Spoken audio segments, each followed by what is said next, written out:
las personas que han acudido a la charla y a este rato de compartir experiencias. Permitidme que me levante para proyectar algunas imágenes que quiero que nos resulten chocantes. Me gustaría que esta charla tuviera un poco de puntos suspensivos, un poco de provocación, un poco de llevarnos justamente una de las cosas que pretendemos nosotros en Filosofía para Todos. Llevarnos inquietudes, llevarnos interrogantes, llevarnos preguntas para casa. Y el pequeño éxito que mi compañero y yo podríamos conseguir en esta charla sería que ustedes luego, por vuestra cuenta, buscaseis. Porque el espectador, cuando es pasivo, simplemente oye algo y luego cambia el chip, pues bueno, es una manera de ver que algo puede o no haber interesado. Queremos dejar muchas cosas en el aire. Y, como decía el poeta, es donde están realmente nuestras ideas y nuestra vida, ¿no? Ahí en el aire, en el viento, en el camino, caminante en el camino.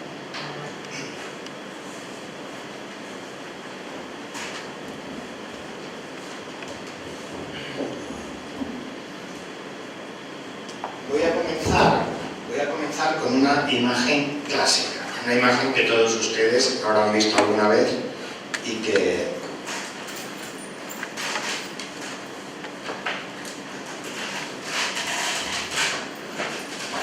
es una imagen cargada de significado.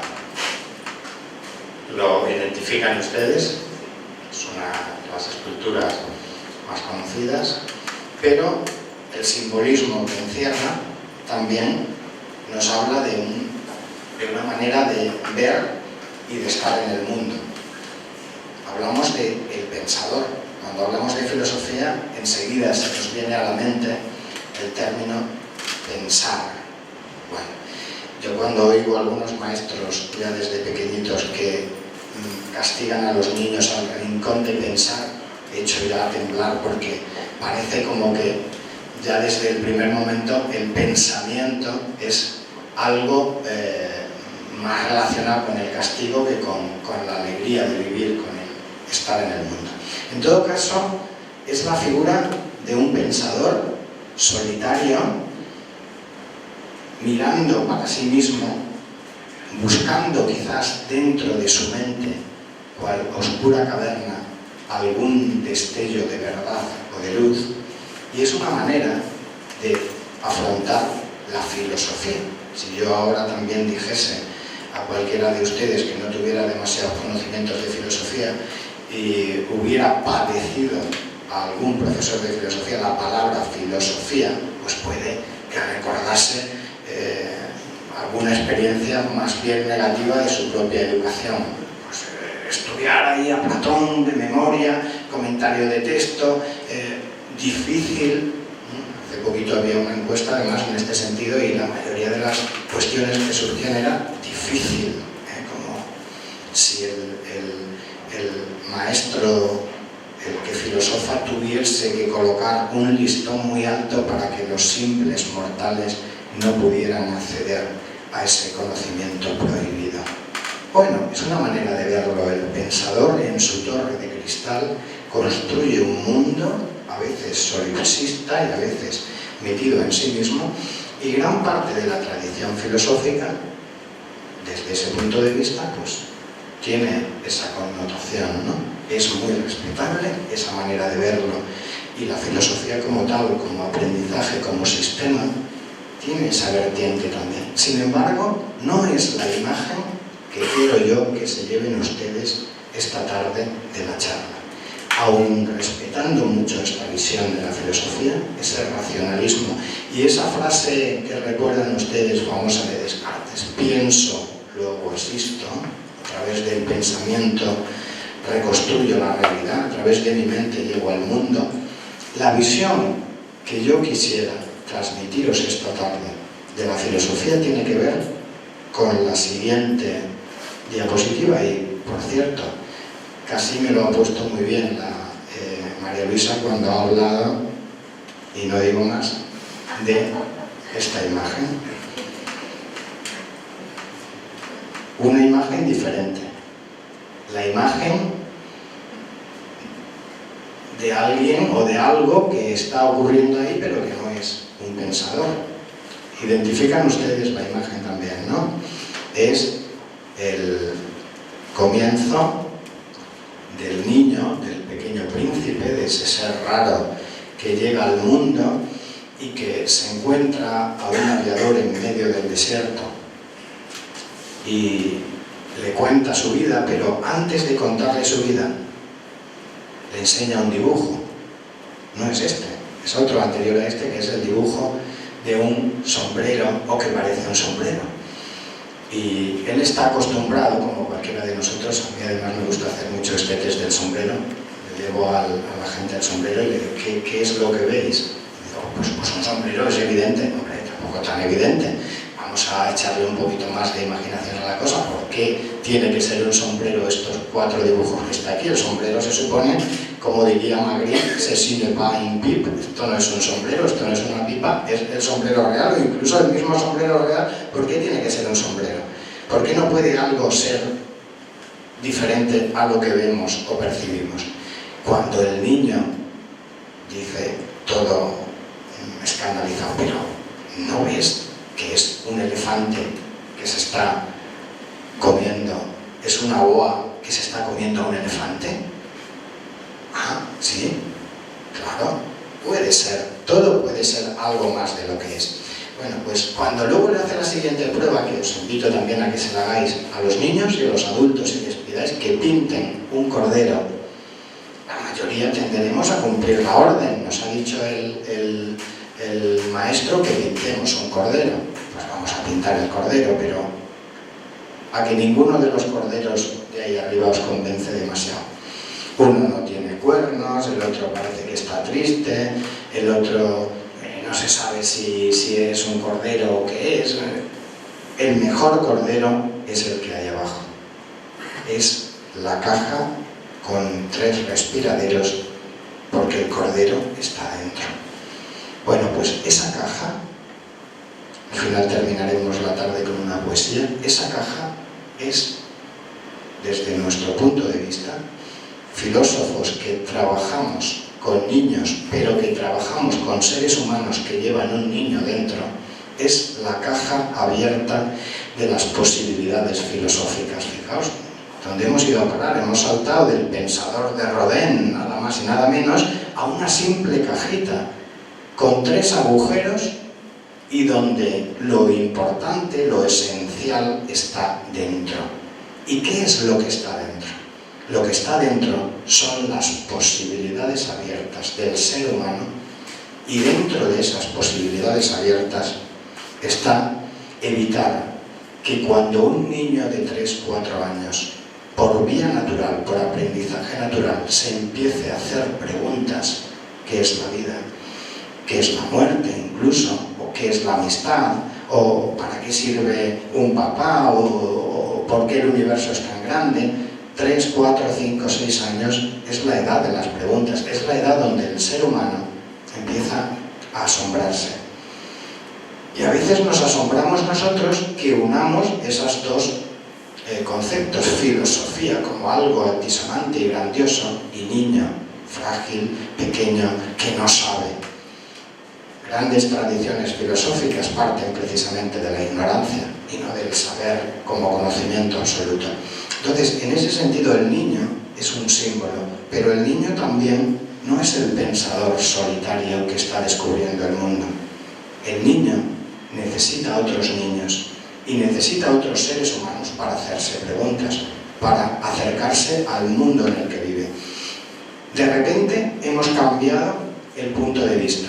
Ya no estamos en el posicionamiento del ser humano subjetivamente encerrado en sí mismo que trata de buscar la verdad, sino aquel ser humano que desde pequeño esas preguntas que se hacen empieza alguien a darse cuenta de que pueden ser compartidas.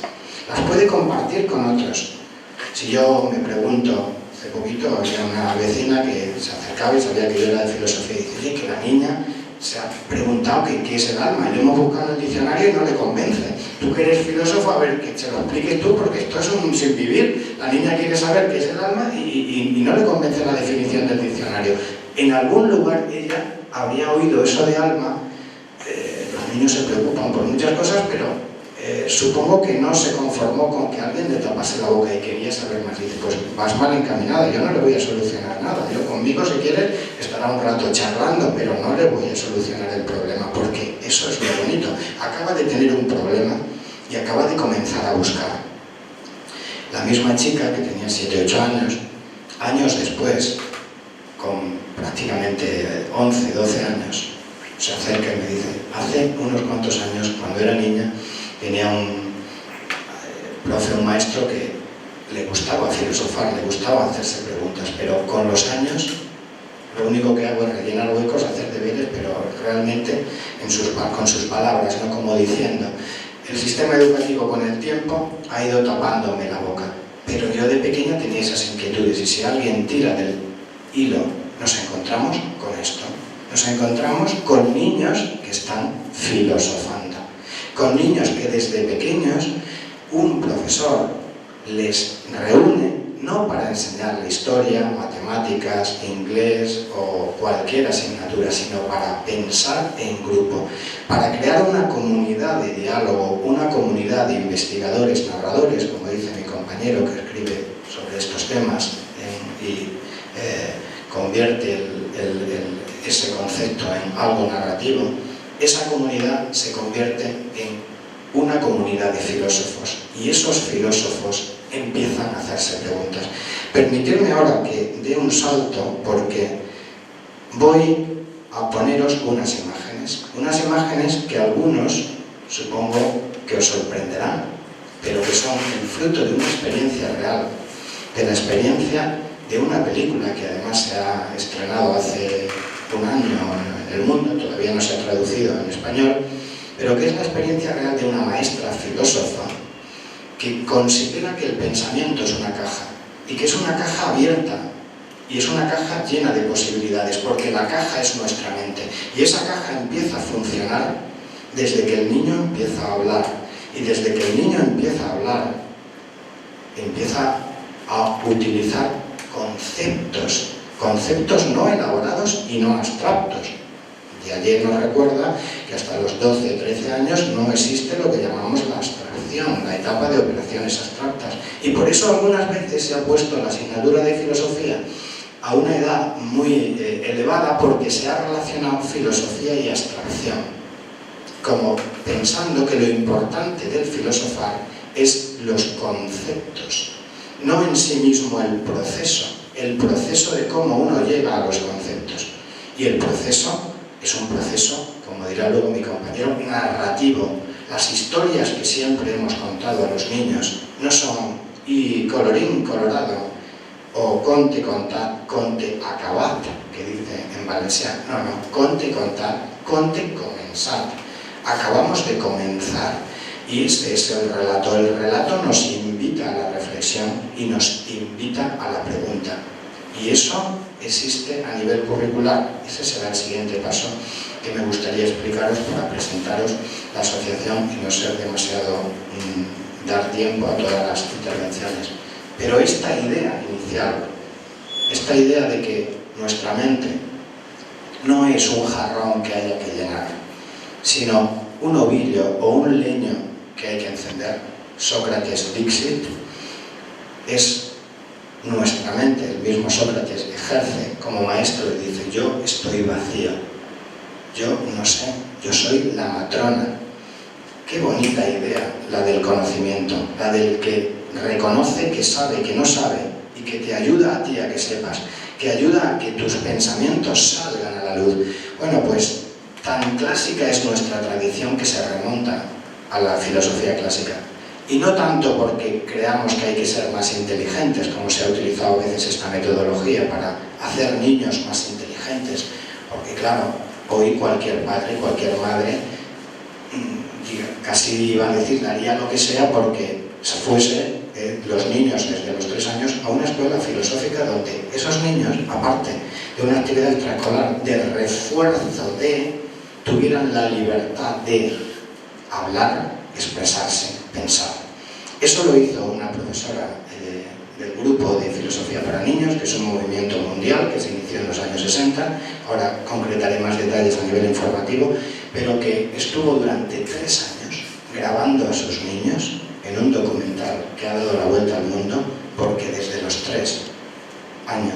4 años en adelante, ha visto la evolución en una escuela de cómo la diferencia que hay entre un niño que filosofa y que se hace cargo el grupo, es decir, no que filosofa a nivel individual, cerrado en su mundo, haciéndose preguntas y ya está, sino que comparte sus pensamientos con otros en el aula y va transformando no solo su mente, sino que va transformando su personalidad en el sentido de que va aprendiendo a ser tolerante, a ser capaz de expresarse, a convivir con los demás, a simplemente ser crítico en una sociedad donde necesitamos cada vez más personas críticas, personas creativas, personas que tengan inteligencia emocional, personas con valores éticos. Pero eso no es un ladrillo que se entrega a alguien y no es un concepto que se arroja como si fuésemos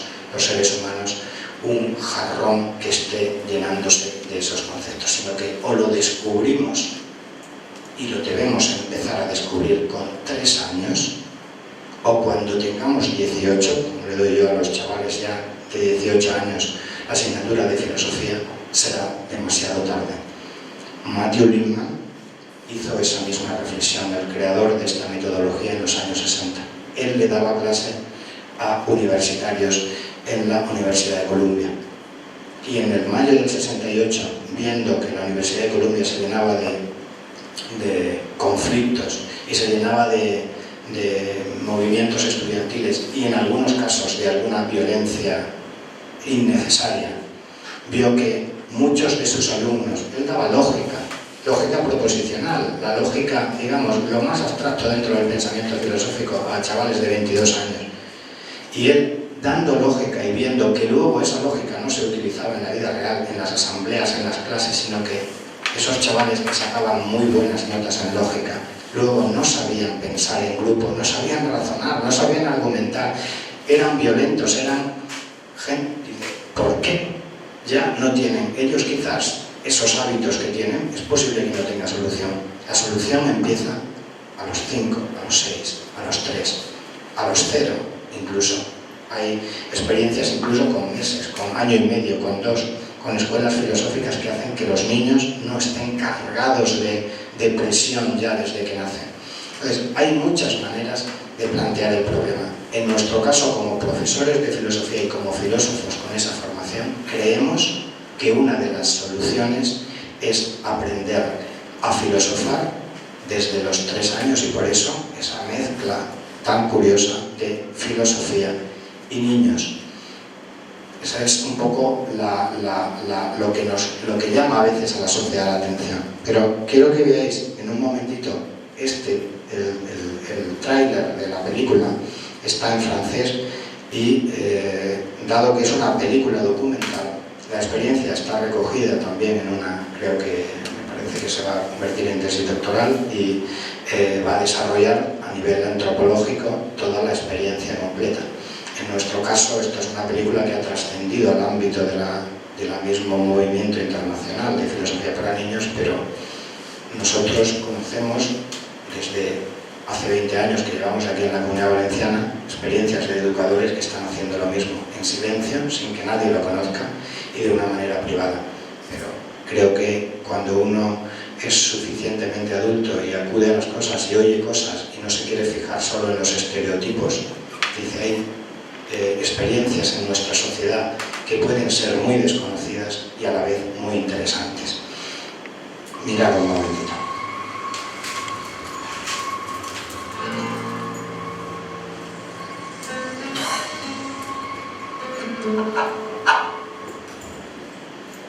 Ce matin, nous allons faire de la philosophie. Qu'est-ce que ça veut dire faire de la philosophie avec vous? On veut parler. Vous avez besoin de réfléchir. Vous êtes prêts? Et papa, après, je vais montrer maman. C'est le code.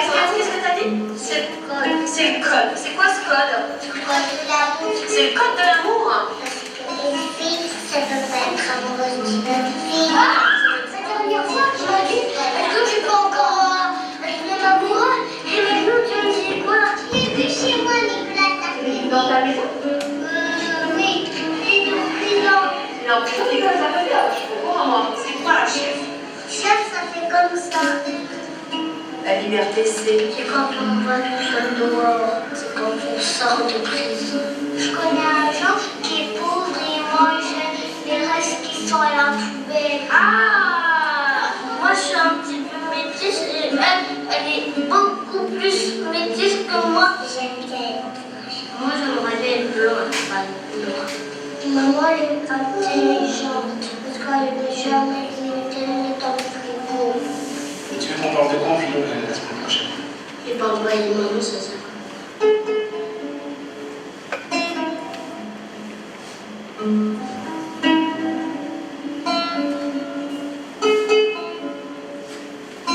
Qu'est-ce qu'on apprend ensemble là? Est-ce que quand on est en philo, on vous tape dessus?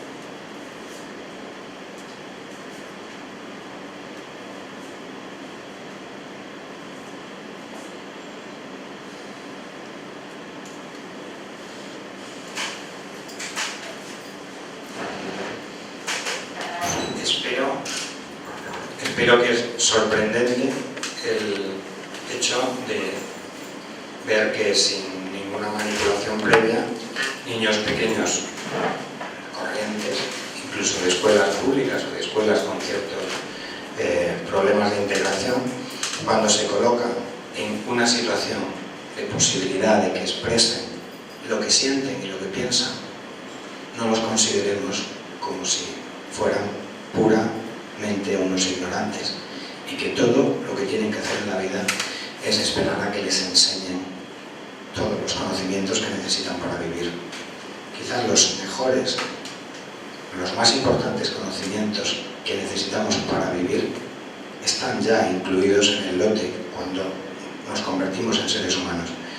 Como me dijo a mí hace años un buen maestro, me dijo aquello de la diferencia entre un buen maestro y un mal maestro es que un mal maestro te enseña demasiadas cosas y con un buen maestro aprendes muchas.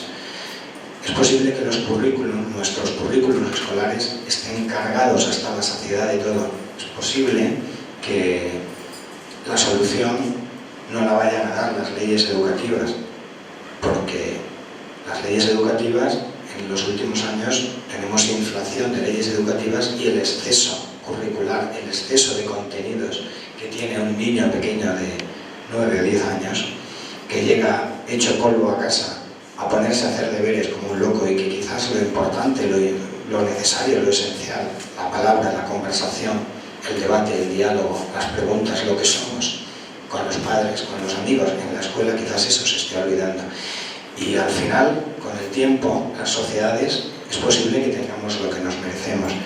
Hay un artículo que quisiera decir brevemente de un economista que hace varias semanas sale en El País y es un señor de la London School y es economista y no tiene nada que ver, ni sabe de la existencia de filosofía para niños, ni sabe de la existencia de este tipo de programas, pero él cuando ve a los chavales, a los universitarios brillantes que llegan a la London School, una de las instituciones universitarias en economía más importantes del mundo, dice que la mayoría de los estudiantes cuando llegan, una de las primeras cosas que piden es los apuntes. ¿Dónde están los apuntes que hay que memorizar? Porque ¿qué es lo que entra? ¿Qué es lo que entra en el examen? Nuestro sistema educativo está acostumbrado precisamente a eso, a enseñar qué es lo que entra, qué es lo que usted debe memorizar para sacar una buena nota. Y eso es posible que las leyes educativas no lo cambien. Dice él, y lo dice un economista porque no quisiera en este caso pecar yo mismo que estoy defendiendo este sistema educativo alternativo, de defender algo que creo que cualquier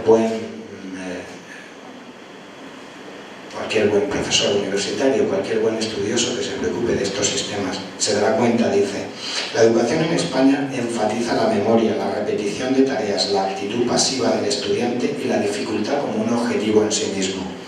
Décadas de reformas y contrarreformas apenas han sido un barniz sobre este macizo pétreo del sistema. El resultado final es tristemente claro. Demasiados estudiantes españoles no saben construir un argumento, escribir, presentar en público o analizar datos. Cuando llegan a las universidades extranjeras, buscan los apuntes y preguntan qué entra y qué no entra en el examen. Lo desarrolla esto más adelante con su caso. No saben hacer trabajos, leer artículos, investigar sus propios datos o llegar a conclusiones originales. Tienen una mínima iniciativa en el proceso de aprendizaje. Este es el diagnóstico, y no pues que la educación tenga un color o otro a nivel político, o que si un año entra la religión o no entra la religión, o hay más o menos horas de... Lo importante es que a veces el mismo sistema, lo crucial, la clave, puede que no la estemos abordando. Cuando nosotros desde los 3 años consideramos al niño un sujeto activo en el aprendizaje, ¿qué estamos queriendo decir? Estamos queriendo decir que las preguntas de un niño son lo más importante que tiene ese niño en ese nivel de aprendizaje. Cuando un niño de 4 o 5 años está en una escuela infantil y está en este tipo de metodologías, esa comunidad que se crea, ese espacio de reflexión que habéis visto en la imagen, eso es tan importante o más que la asignatura que tenga al lado de conocimiento del medio o de lengua. Porque ¿cómo vamos a aprender lengua castellana, valenciana, inglesa, lo que sea, sin provocar esas preguntas, esa conversación? ¿Cómo vamos a aprender lengua sin filosofar? ¿Cómo vamos a aprender lengua o inglés rellenando huecos? Pero conversar, no solo conversar qué hora es, sino conversar sobre lo que nos interesa, sobre lo que les interesa a los sujetos de aprendizaje. Esa es quizás la verdadera educere. Educar, dice la etimología, proviene de, o bien, hay varias posibilidades, o bien extraer de, sacar de, o bien conducir, o bien, según coloquemos el acento, alimentar ganado. Edúcere. Me gustaría quedarme con el edúcere de extraer del otro lo que tiene. Los grandes filósofos han considerado, y cada vez incluso en las teorías de neurociencia se considera que tenemos un potencial innato grandísimo. Si ese potencial innato nos lo van matando desde pequeñitos y nos van colocando etiquetas y nos van cerrando nuestro aprendizaje porque hay que aprender o que te enseñen una serie de contenidos y esos son los que son, es posible que estemos rompiendo la cadena natural de aprendizaje, que es aquello que los seres humanos tienen. Eso es lo que quiere rescatar, entre otras cosas, el movimiento de filosofía para niños. ¿Cuándo nace este movimiento? Nace en los años 60, en esos años de cierto idealismo, a través de la figura de Matthew Lindman, un profesor, como os dije, que tiene la originalidad, o la primera vez que tiene la idea de hacer un currículum de filosofía con los problemas filosóficos. Él empieza ya un poquito más a partir de los 8 o 9 años, pero poco a poco luego la edad se va rebajando y se crea un currículum completo con novelas, con textos, donde los niños, colocados en un círculo, en una comunidad de diálogo, en una comunidad de investigación, de indagación, hay muchos nombres, aprenden a hacer preguntas, aprenden a dialogar y aprenden también a expresar sus pensamientos, sus sentimientos, sus valores. Aprenden a utilizar, pues no sé, la palabra, cuando un niño utiliza la palabra libertad o igualdad o solidaridad, es posible que se la tengamos que enseñar. En este tipo de escuelas los valores se maman, digamos. Hay un estudio reciente también de una universidad americana que dice que a los 6-7 años el 40% de las palabras que utiliza un niño tiene que ver ya con las marcas de la sociedad de consumo. partida la están ganando otros, pero todo lo que dicen los grandes principios del conocimiento humano, de transmisión de valores, de transmisión de ideas, es posible que quede solo en bellas palabras. ¿Cómo vamos a transmitir ideas o pensamientos a un niño de 5 o 6 años, cogiendo y diciéndole que se aprenda la teoría de Platón? No, sino haciendo que se sienta él un filósofo, porque las preguntas que ahí habéis visto en el reportaje son las mismas preguntas que se hizo Platón, solo que él las respondió con unas teorías muy elaboradas, muy interesantes y muy importantes, pero las preguntas, el camino, hay manera de llegar a este camino a través de esa metodología, que es lo que se denomina la metodología LIM.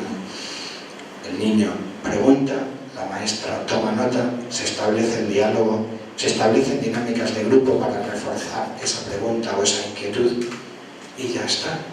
No hay ningún objetivo en el sentido de que tenga que haber un aprendizaje de unos contenidos de una materia concreta, sino que el mismo proceso es el resultado.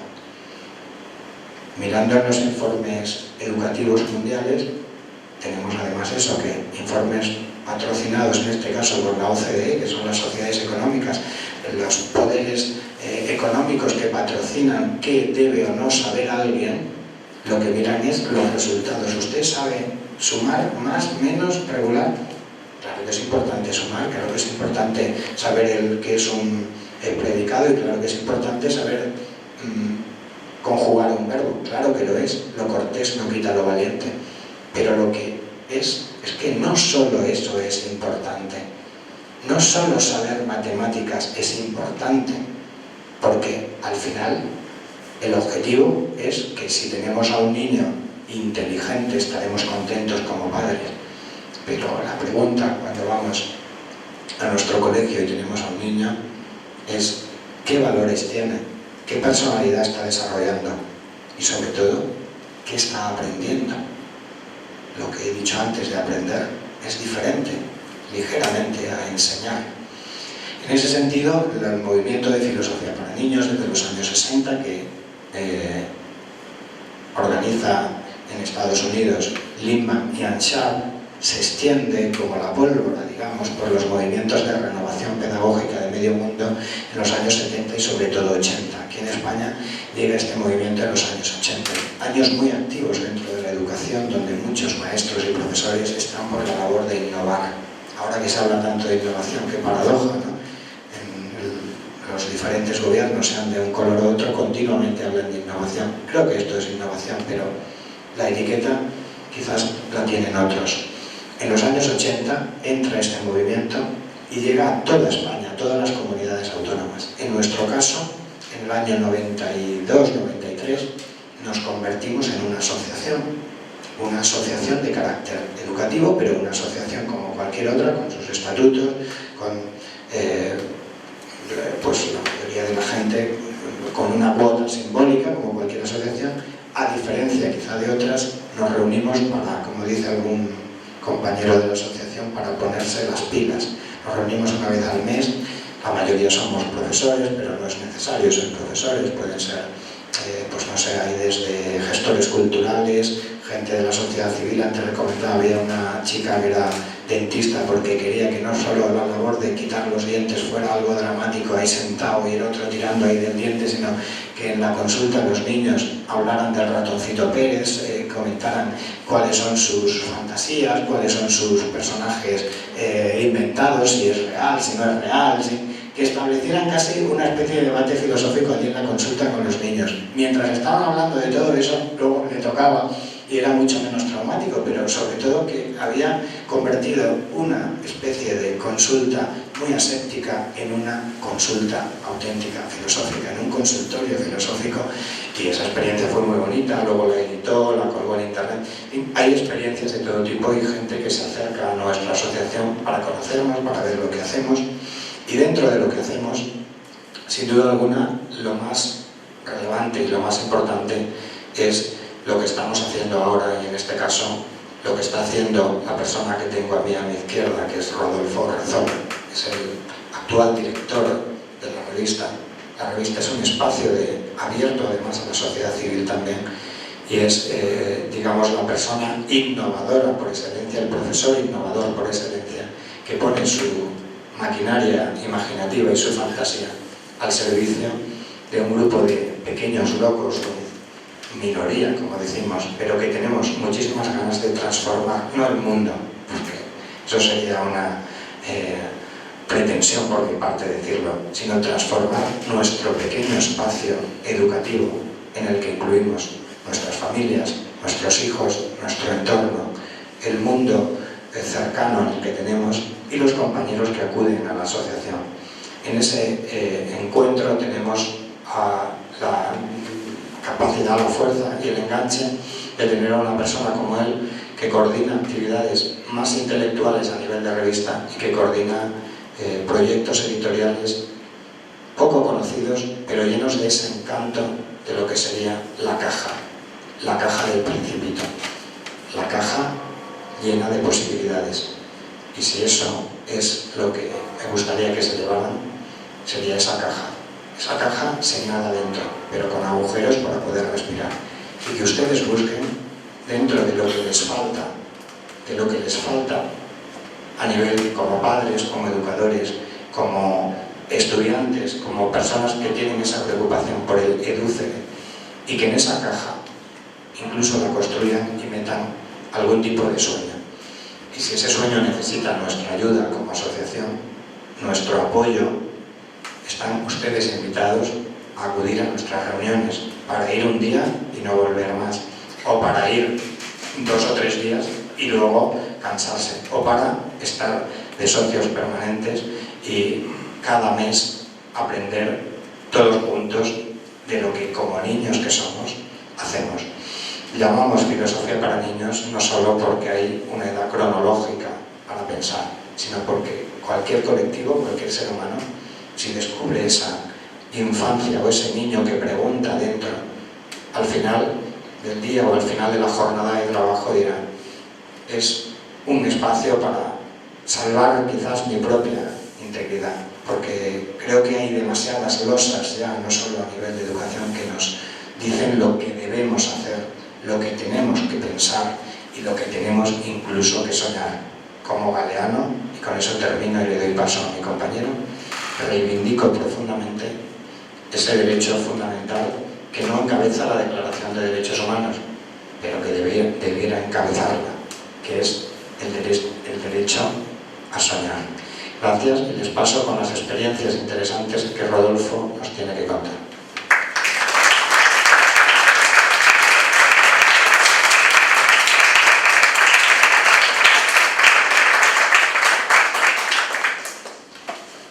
Bueno, muchas gracias por haber venido. Chema nos ha contado un poco el panorama de qué significa filosofía para o de niños. Una de las cuestiones que, bueno, pues a contar de otras cosas que queda un poquito fuera, es que hay un programa que se llama Filosofía de Niños, para niños, que consiste en una serie de novelas que están adaptadas a los diferentes niveles del sistema educativo. Estas novelas llevan al aula, se leen y a partir de la lectura se desarrolla esa dinámica de comunidad de investigadores narradores que os ha contado Chema. Los profesores tienen su manual y en ese manual aparecen posibilidades de actividades, diálogos, dinámicas para trabajar a partir de las preguntas de los alumnos. Y de esta manera es como se desarrolla un poco el proyecto de investigación en acción en el aula. Hace 2 años, a propuesta de Chema y de la Asociación de Filosofía para Niños, asumí un poco el reto de dirigir la revista, que ya estaba funcionando. En España lleva 20 años funcionando y en los últimos 7 años, 8 años, ha sido dirigida desde aquí, desde la Comunidad Valenciana. Primero por Chema y después por mí, que tomé el relevo. Y a partir de ahí organizamos un grupo de investigación docente que se llamó y se llama Mi Balsa Roja, con 3 campos semánticos muy claros: mi, identidad, personalidad, sentido del individuo; balsa, que suena a balsa, a viaje, Ítaca, ¿sí?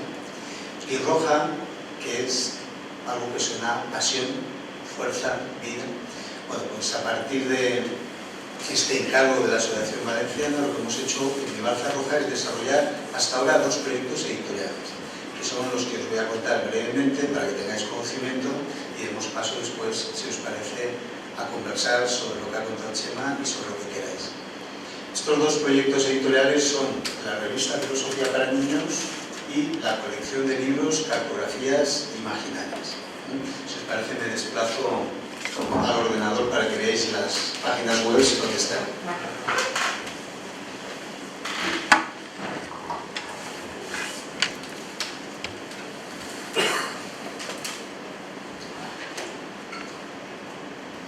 Bien, vamos a comenzar por la...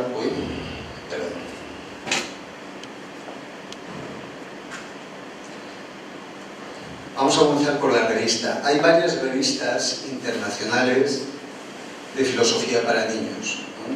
Childhood and Philosophy es una de ellas, que dirige Walter Kohan. Lo cito porque hemos visto con agrado a la entrada que en el expositorio de libros que tenéis aquí en la Asociación Cultural Ítaca, pues resulta que hay un libro de Walter.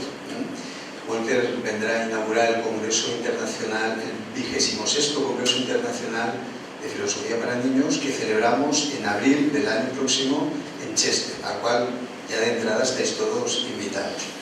Bien, decía que hay varias revistas internacionales de filosofía, una es esta de Childhood and Philosophy, pero en castellano la única revista que existe es esta. En principio, evidentemente, está destinado al público iberoamericano, pero está en todas las redes mundiales. La página web es esta que tenéis ahí, que es de muy fácil acceso, revistafpn.es. La revista, vamos a acceder a ella.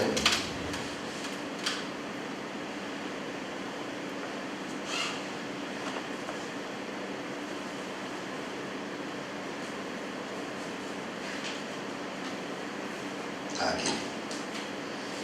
Lleva 2 números publicados en su nueva edición, que se hace online y se hace en formato en papel. Y quería que vierais un poco cómo está diseñada.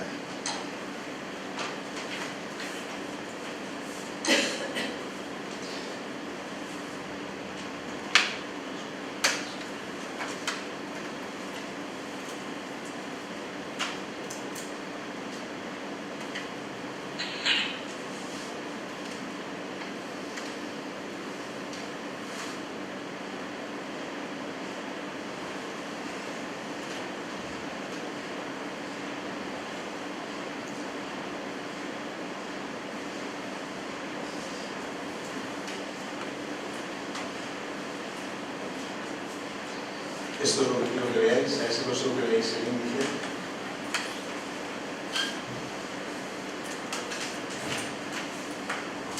Bien.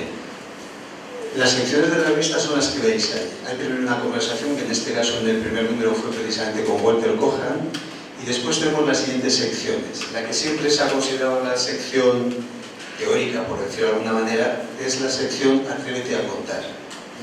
La siguiente sección, que sería Imaginando Personas, es la que nos remite a experiencias prácticas de educadores, comunicadores o ciudadanos que en cualquier parte del mundo están trabajando con comunidades de investigación y acción en las aulas, generando no solo con el programa de Matthew Lipman de Filosofía para Niños, sino con su imaginación docente, maneras de llegar al aula no para llevar el conocimiento, sino para crearlo a través del diálogo. Por lo cual, estamos entendiendo que la filosofía es ante todo imaginación narrativa que se construye en el diálogo en el aula. Y esta es la idea fundamental que trabajamos desde la revista. A partir de ahí, la siguiente sección, que veo que está un poco escondida, ahí está, es fantástica. Fantástica es una sección en la que cabe cualquier tipo de creación literaria, pictórica, del tipo que sea. Fundamentalmente lo que estamos publicando son relatos con los cuales se puede ir al aula o a cualquier comunidad y contexto de comunicación entre personas que desean, a partir de estos relatos, comunicarse y establecer un diálogo filosófico. Y finalmente la revista tiene una sección muy específica que es el mundo de filosofía para niños. Todo lo anterior es también el mundo de filosofía para niños, pero está abierto a otros mundos, a otros contextos educativos que no sean necesariamente nuestro programa. Y aquí lo que hacemos es, en cada número, hacer un homenaje a alguna de las personas que trabaja en el entorno de filosofía para niños y contar qué es lo que está ocurriendo en el mundo de filosofía para niños. En este último número, que se llama El juego de lo posible, que lo tenéis ahí, se editó en marzo, aparece un dossier de todo lo que se hace en Iberoamérica en filosofía para niños. Se está trabajando prácticamente en todos los países iberoamericanos. México es un país muy fuerte de filosofía para niños, Brasil, Argentina, Colombia, Uruguay, en fin. Realmente hay un campo de investigación ahí muy amplio. Lo que me interesa comunicar en la revista es que es un espacio, una plataforma de comunicación para cualquier educador, para cualquier comunicador o ciudadano que quiera investigar en el contexto de convivencia en el que está cómo experimentar otras maneras de imaginar el mundo en el que vivimos y cómo experimentar relaciones educativas que vayan en el sentido en el que Chema nos ha contado antes. No ir al aula a transmitir la losa de los usos del lenguaje que la sociedad nos manda, los valores, los intereses, los proyectos que ya están construidos, que como sabemos bien en nuestra sociedad son los valores de mercado, sino intentar ir al aula a construir el conocimiento a partir del diálogo, lo cual nos permite poner en tela de juicio esos intereses, proyectos y valores que la sociedad nos ha transmitido. ¿Para qué? Para mantenerlos, si lo deseamos, para transformarlos o para imaginar otros alternativos. Bueno, este fundamentalmente es el proyecto de la revista y si os parece paso al proyecto de la colección Cartografías Imaginarias.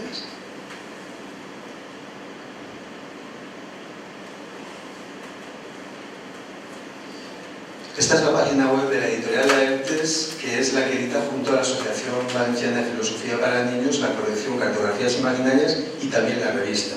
Por eso aparece la revista, si lo veis, como el número 0. Y a partir de ahí, el número 1 sería ese libro que tenéis encima de la mesa, Otra educación es posible. Cartografías Imaginarias, ¿qué es? Es una colección de libros que está dirigida al público en general y que estaría en el ámbito de lo que solemos llamar filosofía de la educación. Pero filosofía de la educación tal como lo estamos entendiendo en este entorno de filosofía con niños que hoy os estamos comunicando. ¿Qué es una cartografía? ¿Qué es? Una cartografía es una especie de mapa, ¿no?, que establecemos para orientarnos en un sitio donde estamos perdidos. ¿Y qué es la imaginación? La capacidad de construir interpretaciones del mundo, de narrarlo. Cartografías imaginarias se refiere entonces a que las personas, además de tener la capacidad de heredar las maneras de vivir que nos enseñan los anteriores, tenemos la capacidad, que se puede entrenar más o menos, de construir por nosotros mismos en qué otros mundos podríamos jugar.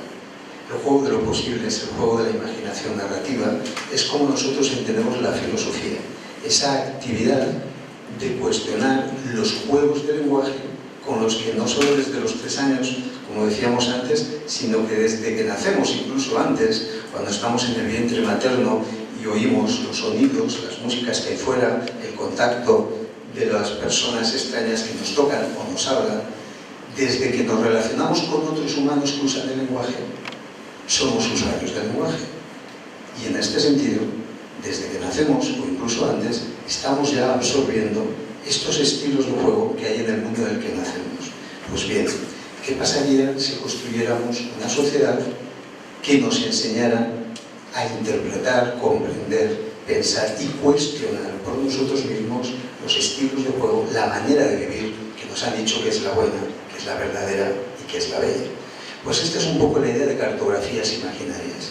Invitar a una serie de personas que se mueven en el entorno de filosofía para niños y del equipo de investigación Vivalza Roja a contar a los ciudadanos, a las personas en general, otras maneras de concebir las relaciones entre personas.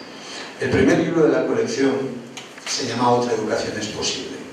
Cada año va a haber un libro de la colección que va a estar escrito por 12, 15, en este caso han sido 27 personas que han colaborado a hacerlo. El prólogo es de Victoria Camps, el Premio Nacional de Ensayo del año pasado, una de las filósofas más importantes que tenemos, y colaboran en esta edición desde Mayor Zaragoza, que sabéis que ha estado en la UNESCO, ha sido ministro de Educación y es uno de los intelectuales críticos que más beligerancia está presentando ahora ante las contrarreformas educativas que sufrimos. Está Fernando Sabater, está De la Cortina, en fin. Son 12 conversaciones para intentar cuestionar otra manera diferente de establecer relaciones educativas en el mundo, desde el punto de vista de la educación del consumo o de la educación para una responsabilidad empresarial. Hay 12 puntos de vista diferentes que están ahí. Aprovecho para decir que uno de ellos es el punto de vista que adoptó Chema con Echeverría, un gran catedrático de ética de la Universidad de Deusto. Los dos hicieron una conversación al respecto de cómo hacer otra educación para las personas a las que llamamos personas con discapacidad intelectual, que es uno de los ámbitos de investigación más apasionantes que Chema está llevando a cabo para intentar que todas estas ideas de inclusión social se lleven también a ese tipo de entornos. Bueno, esta es la colección Cartografías Imaginarias, este es el primer libro y ya se están gastando los siguientes. Ahora mismo estamos preparando 4 y de inmediato van a salir casi todos en el mercado.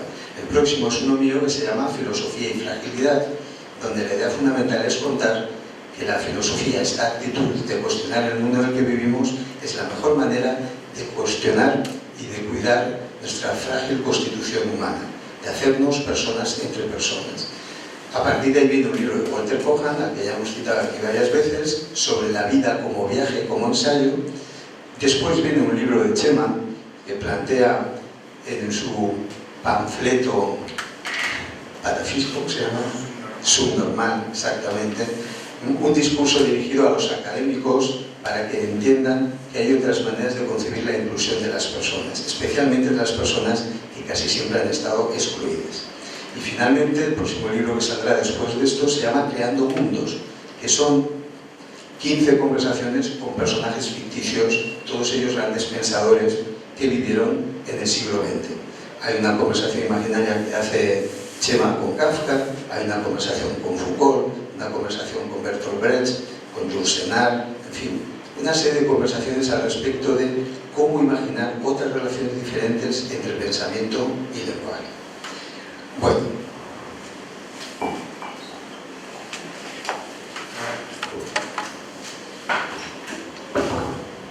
para acabar mi presentación, una vez que ya os hemos contado un poquito los proyectos editoriales que tenemos entre manos, podéis encontrar en cualquier librería y que además amablemente tenemos ahí expuestos en el expositor, o si al acabar la charla de hoy alguien quiere adquirirlos. Solamente quisiera hacer un breve comentario que está asociado al maravilloso poema de Kavafis Ítaca, ¿no?, que compartimos como, digamos, imaginación narrativa, filosofía para niños y la Asociación Cultural Ítaca. La idea fundamental del ser humano, que se esconde detrás de nuestra manera de hacer y de entender, con toda su variabilidad, con todo su variopinto paisaje de opiniones diversas, es esta. ¿Qué pasaría si imagináramos que nacemos como humanos pero no como personas? Es decir, que cuando nacemos tenemos un código genético que es el código genético de la especie que nos posibilita muchas cosas, pero no nos da el título de personas, porque quizás, es un supuesto, quizás esto del título de personas solo lo podemos encontrar en un sitio, que es en el reconocimiento que otras personas hacen de nosotros como iguales, en derechos, en deberes, en sentimientos, en miedos, en alegrías. Si fuera así, si ser personas fuera algo diferente de ser humanos, cuando nosotros hablamos de filosofía para o con niños, lo que estamos hablando es de entender la comunicación entre los seres humanos con un objetivo básico, que es el de reconocer mutuamente nuestra fragilidad para cuidarla. ¿En qué sentido? En ninguno diferente al de la humana medida que decidamos en la propia conversación que mantenemos. Por eso nosotros vamos al aula con toda la carga tremenda de la cultura occidental que tenemos que enseñar a los alumnos para presentársela no como espíritus camello, que decía Nietzsche, que tiene que aguantar ese terrible peso y cargar con él, sino primero como leones, es decir, personas capaces de criticar y analizar lo que les transmitimos, y después como niños, que es la tercera imagen de esta narración de Nietzsche de las 3 transformaciones del espíritu. El espíritu como camello soporta, aguanta, es un resignado. El espíritu como león dice no, que creo que es a veces donde estamos ahora en las aulas. Nos dicen no, no queremos aprender o no queremos entrar en estas reglas de educación que vosotros nos transmitís. Cuando nosotros buscamos acceder al tercer espíritu, el espíritu del niño es el que crea los nuevos valores, pero siempre a través del diálogo y del reconocimiento mutuo. porque, que nosotros sepamos, ninguna medida del mundo se puede dar si no es como personas entre personas. Gracias. Vamos a hacer un experimento. Nosotros podemos partir de muchos puntos de vista. Esta vez hemos partido de un discurso que ya está. No partimos de cero porque el discurso ya está. Pero si yo quiero provocar que eso surja en el aula, porque al fin y al cabo el profesor es provocador, sigue siendo el responsable del proceso educativo en el aula, no va allí a ver qué pasa y se va, sino que es alguien que genera investigación, escucha mucho, mira mucho y de lo que aprende sigue la investigación. ¿Sí?